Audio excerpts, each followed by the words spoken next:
It must worry us that a Khalistani terrorist who worships terrorist Bhindranwale has been elected from the Khadoor Sahib Lok Sabha constituency. It's absolutely a systemic flaw that a terrorist has been allowed to contest the Lok Sabha elections to begin with. But the fact remains that he was voted for by the people in the constituency. This is a further matter of grave concern. And he's not the only one. The 2024 results have thrown up two unusual winners, both of whom are behind bars. One is a Khalistani separatist, the other a terror financier. Both of whom are currently in prison on serious charges being probed by the NIA under India's anti-terror laws. Amritpal Singh has been in jail in Dibrugarh, Assam under the National Security Act since March 2023. Amritpal has cast himself in the image of Bhindranwale and openly advocates an anti-India line. आप भारत की परिभाषा से मतलब सहमत हैं? आपसे There was no Bharat, there was no India before 1947. It's a union of states. We must respect the unions. On the other hand, Rashid Engineer has been behind bars in Tihar since 2019 under UAPA charges. The duo's election victory means that they now have a constitutional mandate as parliamentarians, despite being in prison. So now, where is the democracy's dead lobby? Indian democracy is under pressure, is under attack. Right? I'm an opposition leader in India. Shouldn't there be a law to prohibit such faces from poll fray? In fact, even in the safe havens of such separatists, the United States and Canada throw out such traitors and separatists. So now, will Amritpal and Engineer be allowed inside the temple of democracy? And the larger question is, will their pledge truly hold the allegiance to uphold India's sovereignty and integrity?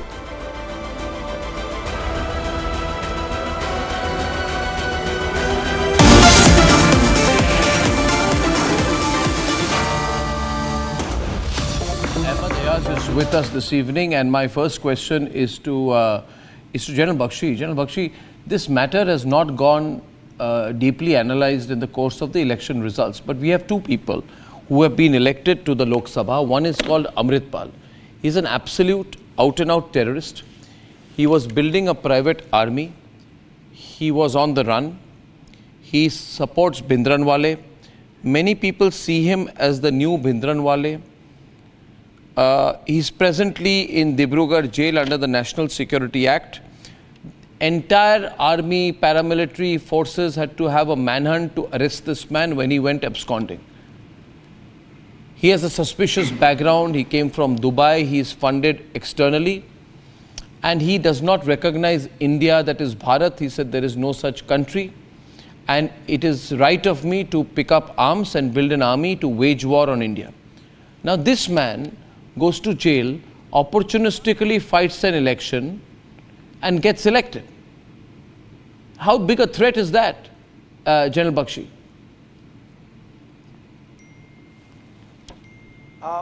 Arnab, we are now somehow excelling in scoring self-goals. In 2 minutes. Here is a man charged with sedition, waging war against the state. Yeah. This man, as you very rightly pointed out, was in Dubai. He had shaved off.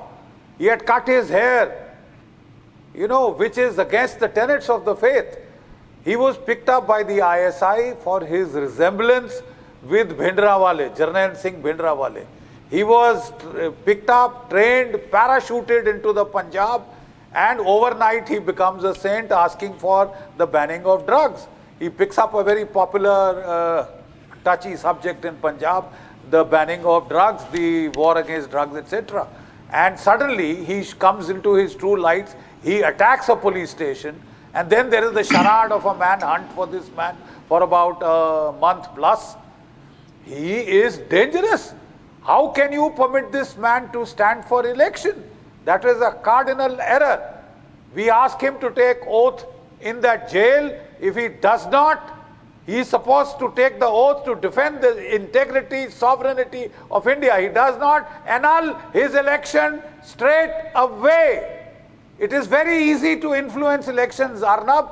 as you very rightly yourself pointed out, there has been influence in these elections. Please, there was an Israeli company involved. Please see the content of YouTube. I have been watching it for the last 1 month. I have been horrified.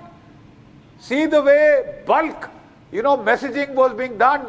Messages were being purchased on X, formerly Twitter.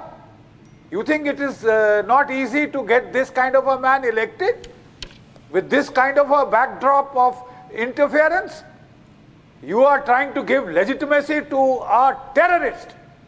Period. So there's... And the other man, you and I know him well, Arnab. Of course we do, He's General an Bakshi. out-and-out terrorist supporter. Of course I do. Of course that man we do. Who's been elected We do. from Baramulla. No, we do, General Bakshi, but I am looking at a bigger trend here today. And Harish Salve is joining us from London. And we are here to talk about the elections and a worrying trend that has emerged. Now, Harish Salve, suppose tomorrow there are assembly elections in Punjab or any other state.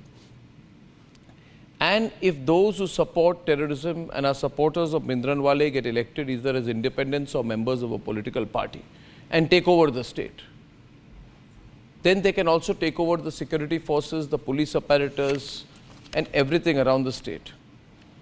Incident 1. Incident 2, Engineer Rashid, who has been named along with Pakistani terrorists, is in jail, wins the elections against Omar Abdullah. 2 known anti-nationals, one a terrorist supporter, one a terrorist, claim to swear by the constitution and get elected. And this gives people ideas. Kangana Ranaut walks through Chandigarh airport, a CISF lady security personnel slaps her saying, I don't agree with your views on the farmers' protest. This is a very concerning trend. I'm not sure if people accused of grave acts of terrorism could have been elected, for example, to the House of Commons in the United Kingdom. How do you view it, Mr. Salve? Arnab, it is such a blot on what has otherwise been such a wonderful demonstration of democracy. 630 million votes cast, and counting down, I think, all the unnecessary fears about the institutions being compromised and the system being compromised, allayed. We have a government, we have an opposition in place, and so on. So this is such a blot on that entire process. And I think whatever may be the differences between the political parties, this is one issue on which they have to put their heads together. This man, I believe, is the Sikh MP to be, is the son of one of the assassins of Mrs. Gandhi. I mean, the Congress will fully be on board on this. They will have serious concerns about how a person like him even got into mainstream politics. I'm sure the BJP will have its concerns. I'm sure all right-thinking people will have their concerns. And I think all of them need to put their heads together and find out what is going on in Punjab. How is it that a person like him got any traction with such a fine people?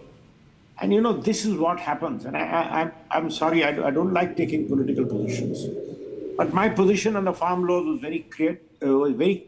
I thought the implications of the farm laws were misrepresented. That happens in politics, but it was misrepresented.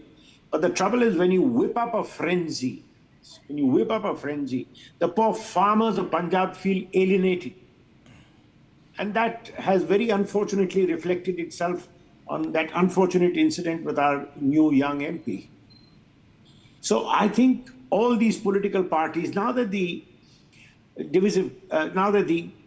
war of elections is over, now it's time for everybody to sit down and say, okay, you are in government, we are in opposition, but this is something which concerns India. It doesn't concern anybody's politics. I think they need to put their heads together. Yeah, to General Bakshi's point. Yes, General Bakshi's point. He can be on it. He has to take an oath to protect and preserve the Constitution.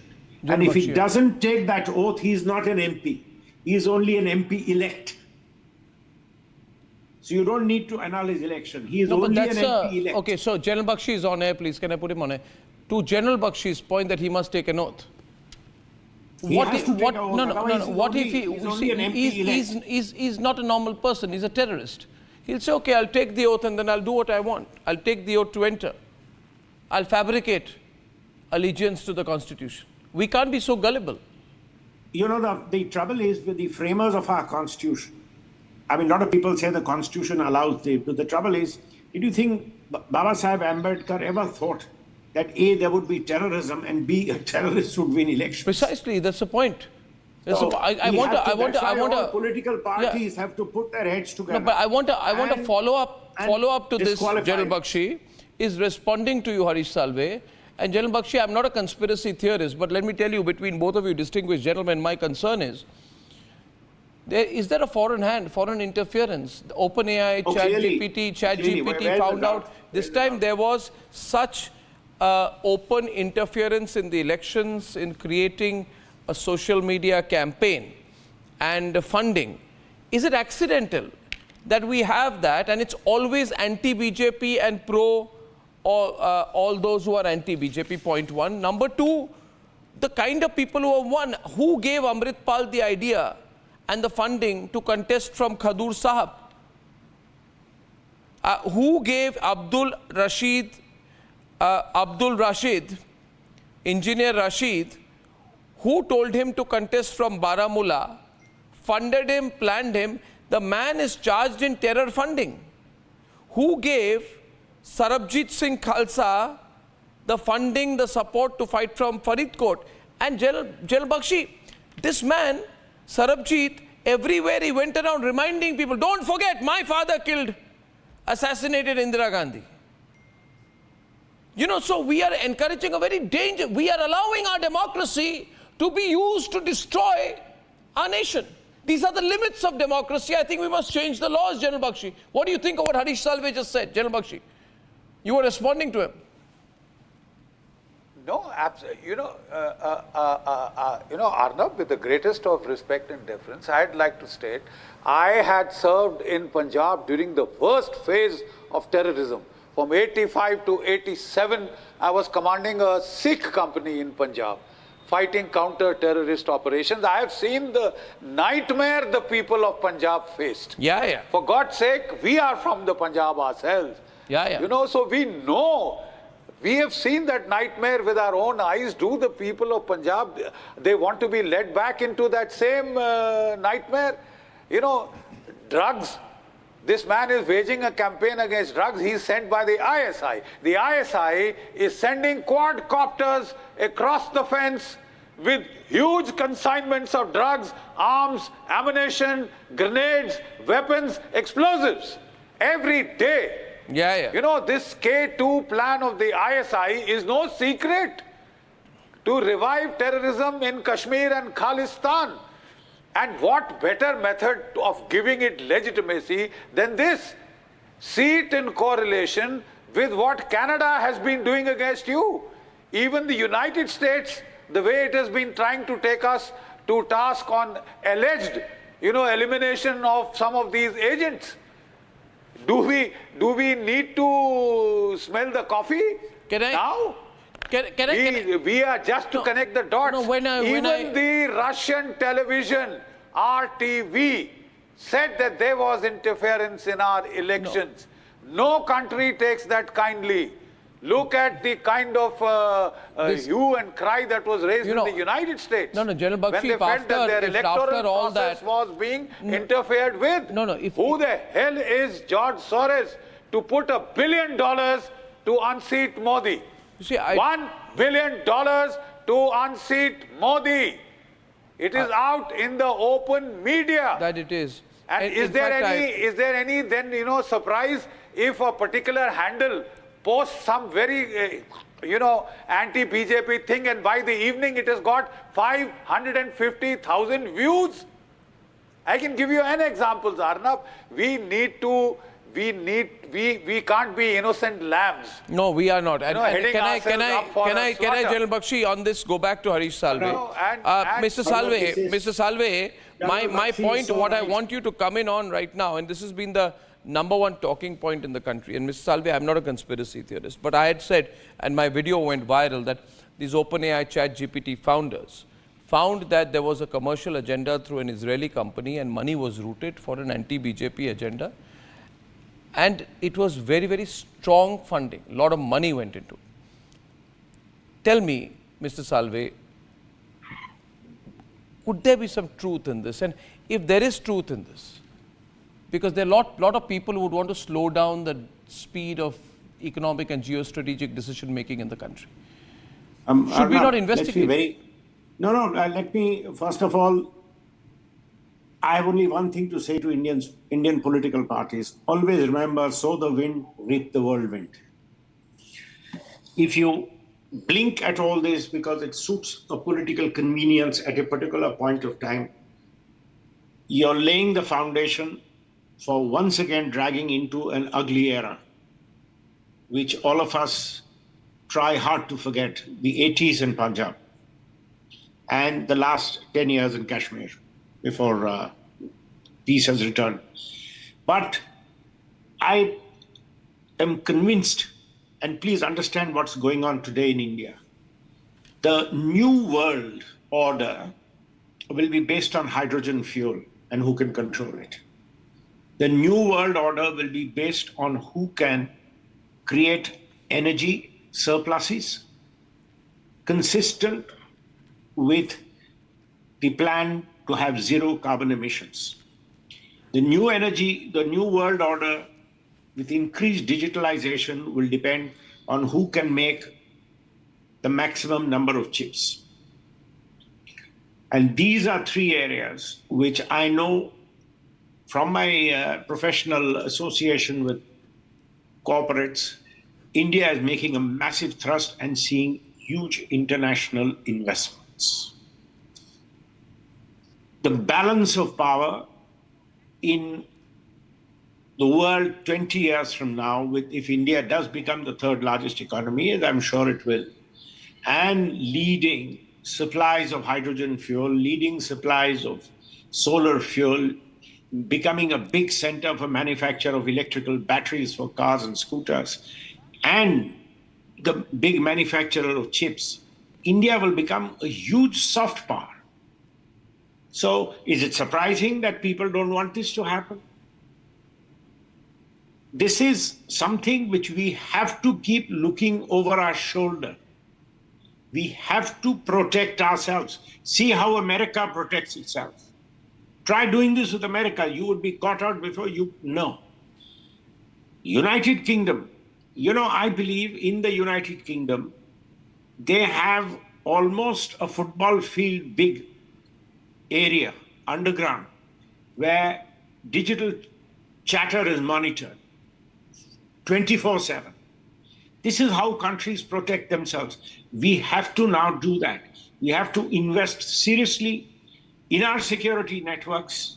We have to invest seriously in tracking all this, because we have seen how social media today can start attempting to influence, whether they do or do not, attempting to influence the flow of elections. And finally, I think the political parties have to sit down and agree that beyond a point, they will not create a divisive agenda. Do you feel there has been interference? I have no doubt about it. This time? I have no doubt about it. You feel that foreign interference is aimed at trying to weaken Narendra Modi, particularly? It's with disrupting elections. We all know one thing. If we had, I'm not saying A or B. Personally, I feel Modi is a great prime minister, and thank God he's back. But somebody can say, no, Rahul Gandhi would be a great prime minister and would be back. What would be disastrous would be a wobbly, divided, fractious house in which, like you had in England, look at where United Kingdom finds itself with 4 prime ministers, one after the other. One came, the second came, the third almost came, and now Rishi has called for elections. How much has the UK weakened itself? And UK is a far more structured system. Can you imagine in India if for the next 5 years we had had 3 changes in government? there would have been complete policy paralysis. And then, whenever you have a wobbly government, invariably you have your populist measures which take priority over good sense and good economics. On this, I hate to interrupt you, but I'll get just a view from Ahmed Ayaz. Ahmed Ayaz, I kept you waiting. Engineer Rashid is another point of concern for me. You've heard Harish Salve, Ahmed Ayaz. Engineer Rashid is on charges of terror funding. He's in jail under the Unlawful Activities Prevention Act. This man should not even be allowed to come close to contesting the elections. See, Arnab, here it's not a question of Amritpal Singh or the Russian engineer alone.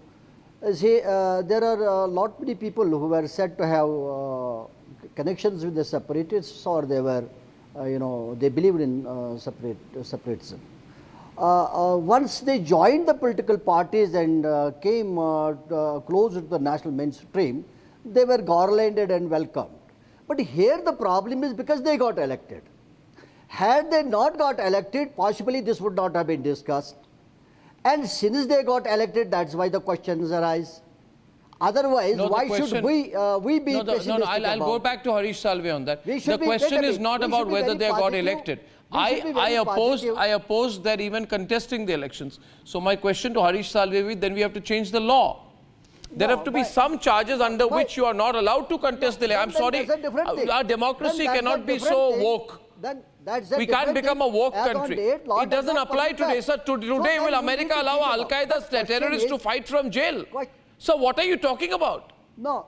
Point is, you tell me all those people who joined the mainstream politics, who says mainstream? Connections, what defines mainstream politics? They're infiltrating my Lok Sabha. I don't trust them. Harish Salve, should there be a change in the law? Even if some people should there be a change in the law, Mr. Salve? Or they to disallow them from contesting. Mr. Salve, volume down please. Mr. Salve. I agree, this needs for a change in the law, and one of the things which we were mooting earlier, Anna, because one is an extreme position saying if there is a charge framed against you, you cannot contest. Yeah. And there was an allegation that governments bring false cases and charges get framed. The other is the extreme position where we are today, that you could be in jail on the most serious charges, and you still have a right to contest the election.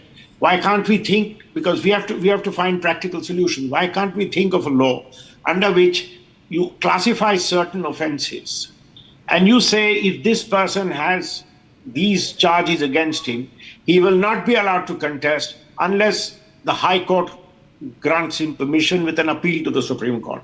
So you can have a court reviewing the charges, and if the court feels the charges are serious enough, the court can say, sorry, I will not give you permission. Correct. It can't be a blanket approval. I'm totally with you on that. I really feel, having spoken to you, that a lot of viewers actually wrote that Arnab on republicworld.com, on Republic Digital, why don't you do a proper podcast with Harish Salve, looking at all aspects of security, challenges for the country from a legal dimension, as well as the possibility of foreign interference in our country. So I'm inviting you on air. My team will reach out to you.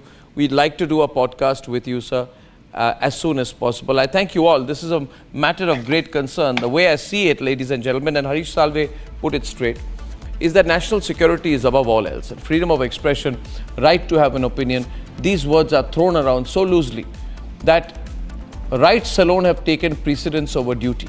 The decisions we make that affect our security, our national security, are just as accountable as the system that runs this nation. The Amritpal Singhs and Engineer Rashids are arm twisting the system by way of using its loopholes, and then they display this exploitation as some big heroic achievement. The youth watches this, the coming generations are watching.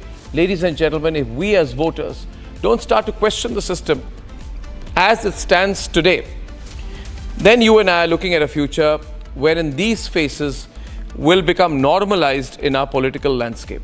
And that's a very dangerous twist.